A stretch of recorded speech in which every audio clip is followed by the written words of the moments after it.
Question number 23। Question number 23 में कह रहा है calculate the equivalent capacity in the given figure across M and N. M और N के बीच में हमको इक्विवेलेंट कैपेसिटी निकालनी है। तो यहाँ है एम और यहाँ है एन। तो फर्स्ट केस में हम बात करें ए की, तो बिटवीन एम एंड एन।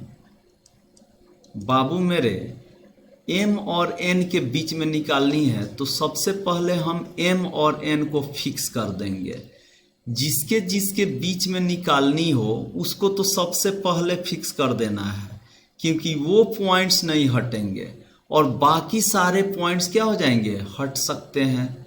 तो सीधा सा बात है, यहाँ देखिए तो आप फिगर में देख सकते हैं एम और ए के बीच में 6 माइक्रोफैराड है, ए और एन के बीच में 6 माइक्रोफैराड है। इसका मतलब अगर हम इसे 2 बना दें ऐसे, इसी के बीच में हमने एक और लगा दिया, ये देखिए, तो ये दोनों सीरीज में आ गए होंगे और फिर नीचे वाला भी क्या चीज में है, सीरीज में।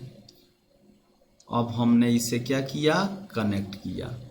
ये है 6 माइक्रोफैराड, ये है 6 माइक्रोफैराड, ये है 6 माइक्रोफैराड और ये भी है 6 माइक्रोफैराड। क्लियर।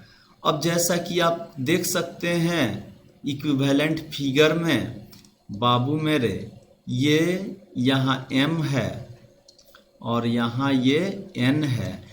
तो m और n के बीच में ऊपर वाला लाइन में यहाँ जो दिखाई पड़ रहा है, ये दोनों ये सीरीज में है। तो सीरीज में होने के चलते इनकी कैपेसिटी हो जाएगी, अब 6 में 2 से भाग देंगे तो 3 माइक्रोफैराड। और फिर ये नीचे वाला भी दोनों क्या चीज में है, सीरीज में। तो यहाँ भी क्या हो जाएगा, 3 माइक्रोफैराड। यानी कि ऊपर भी 3 माइक्रोफैराड, नीचे भी 3 माइक्रोफैराड।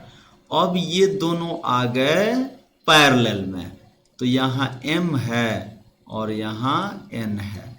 जरूरी नहीं कि जैसा फिगर हो वैसा ही हम हमेशा बनाते रहेंगे। वायर ना होता है, ये वायर को तो हम जिधर से मन करे उधर से कनेक्ट कर सकते हैं, सीधा करके खींच सकते हैं, टेढ़ा कर सकते हैं। तो ये 3 और 3 कितने हो गए मिलकर के, 6 माइक्रोफैराड। आंसर, पहला का आंसर तो हो गया। अब दूसरा में क्या कह रहा है, सो देखिए यहाँ दूसरा में कह रहा है बिटवीन m एंड b।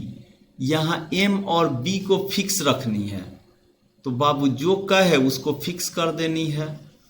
तो आइए m और b को फिक्स करें, क्योंकि b नंबर में कह रहा है बिटवीन m एंड b। अब m और b नहीं हटेंगे अपने पोजीशन से, ये ज्यों के त्यों रहेंगे।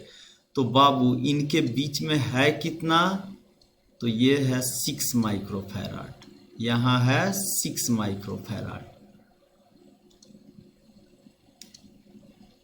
और अब यहाँ देखिए तो यहाँ है 6 माइक्रोफैराड इधर, फिर ऊपर बढ़ते हैं तो यहाँ है 6 माइक्रोफैराड, फिर यहाँ बढ़ते हैं तो ये भी है 6 माइक्रोफैराड। यानी कि बाबू ये तीनों जो 6 माइक्रोफैराड के ये जो दिखाई पड़ रहे हैं, ये तीनों सीरीज में है, ये तीनों सीरीज में है। अब हम क्या करेंगे, इन तीनों के बदले में 1 लगा देंगे हम। यहाँ इक्विवेलेंट फिगर तो बनाए हुए हैं, तो यहाँ 6/3 हो जाएगी। 6 माइक्रोफैराड में कितने कैपेसिटर्स हैं, 3 ना, तो 3 से भाग दे देंगे तो ये हो जाएगी 2 माइक्रोफैराड ऊपर। इन तीनों के बदले में हमने 2 माइक्रोफैराड लिख दिया। और फिर नीचे में क्या है, m और b के बीच में 6 माइक्रोफैराड। अब ये दोनों पैरेलल में आ गए, और जब पैरेलल में आ गए तो 6 और 2 सीधे जुट जाता है। यहाँ M है, यहाँ B है, तो 6 और 2 कितना होता है 8, तो 8 माइक्रोफैराड। यही आंसर हो जाएगी, यानी कि M और B के बीच में इक्विवेलेंट कैपेसिटी हो जाएगी 8 माइक्रोफैराड। ध्यान दीजिएगा, जिन जिन दो पॉइंट्स के बीच में हमें निकालनी होती है ना, उनको हम फिक्स करते हैं। सबसे पहले उनको फिक्स कर देते हैं, अब बाकी सब पॉइंट हटाया जा सकता है। तो बाबू ये और ये और ये तीनों मिल करके क्या चीज में है, सीरीज में, तो हो गए 2 माइक्रोफैराड। नीचे वाला है 6 माइक्रोफैराड और डायरेक्ट जुट जाता है 8 माइक्रोफैराड। क्लियर हो गया आंसर।